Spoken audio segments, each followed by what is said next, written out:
दोस्तों अगर आपने किसी भी बैंक से लोन लिया हुआ है या भविष्य में कभी लेते हो, SBI, PNB, Canara bank, HDFC, ICICI या किसी भी तरह के स्मॉल फाइनेंस बैंक या NBFC जो नॉन बैंकिंग फाइनेंशियल कंपनीज हैं जैसे AU बैंक वगैरह वगैरह, तो सभी लोन लेने वाले ग्राहकों को भारतीय रिजर्व बैंक RBI ने बड़ी राहत दी है। आपके लोन की EMI भरने पर अप्रैल से ही ये नए नियम लागू हो चुके हैं। बैंक लोन डिफॉल्ट पर और पेनल्टी से जुड़े ये कुछ नए नियम है और RBI की तरफ से जारी ये गाइडलाइंस में EMI भरने वालों के लिए बड़ी राहत की खबर निकल कर आ रही है। तो आइए देख लेते हैं बैंक लोन से जुड़े कुछ लेटेस्ट न्यूज अपडेट क्या चल रहे हैं। एक तो इस महीने अप्रैल से ही बैंक ऑफ इंडिया ने भी अपने ग्राहकों को झटका दिया और बैंक लोन की ब्याज दरें बढ़ा दी हैं। BOI ने अपने लोन की बेसिक लेंडिंग रेट में 10 बेसिस पॉइंट यानी 0.10% का इजाफा किया है और उसके बाद इसका RBLR 9.35 हो गया। इसके अलावा 3 अप्रैल से ही इंडियन बैंक की ब्याज दरें भी बढ़ने जा रही है। 0.5% की बढ़ोतरी कर देगा पब्लिक सेक्टर का इंडियन बैंक भी। ओके, तो ये तो लोन की इंटरेस्ट रेटों को लेकर अपडेट हो गया और इसके अलावा भी अप्रैल महीने से ही सभी बैंक खाता वालों के लिए भी सरकार ने 4 नए नियम लागू किए। मैंने आपको अभी 5-7 दिन पहले एक वीडियो डाला था, इसमें पूरी जानकारी बताई थी, तो उसका लिंक भी मैं नीचे डाल दूंगा, चेक कर लीजिएगा। और वैसे 1 अप्रैल से और भी हमारे देश में क्या क्या नए नियम लागू हुए, क्या सस्ता महंगा हुआ, ये सब जानकारियां तो मैंने आपको पहले ही बता दी थी। अब सबसे महत्वपूर्ण अपडेट ये है कि EMI भरने वाले लोगों के लिए राहत की खबर क्या है। अगर आप भी किसी भी तरह के होम लोन, पर्सनल लोन, गाड़ी, कार, वाहन, व्हीकल लोन की EMI भर रहे हैं तो राहत की खबर है। भारतीय रिजर्व बैंक ने लोन अकाउंट्स पर पेनल चार्ज और पेनल इंटरेस्ट से संबंधित ये नई गाइडलाइंस हैं जो कि अप्रैल से ही प्रभावी होने जा रही है, मतलब लागू होने जा रही है। वैसे अभी आजकल आपको पता होगा लोकसभा चुनाव का माहौल चल रहा है और इस बीच RBI की तरफ से ये राहत दी गई है।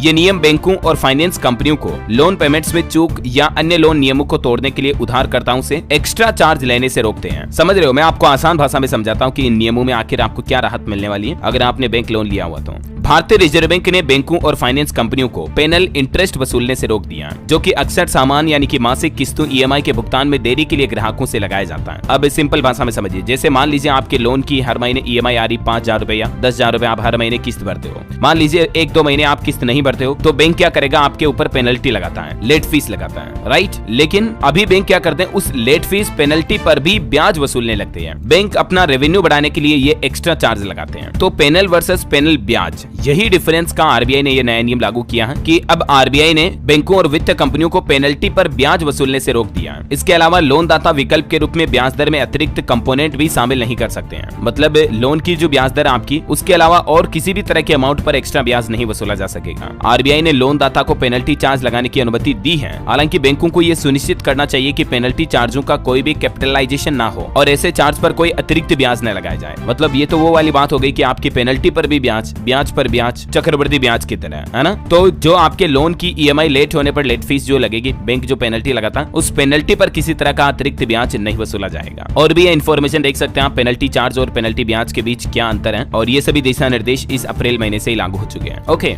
तो बैंक लोन को लेकर उम्मीद है ये छोटा सा न्यूज अपडेट आपको जरूर जानने मिला होगा। ऐसी इन्फॉर्मेटिव काम की खबरें, महत्वपूर्ण जानकारियां देखते रहने के लिए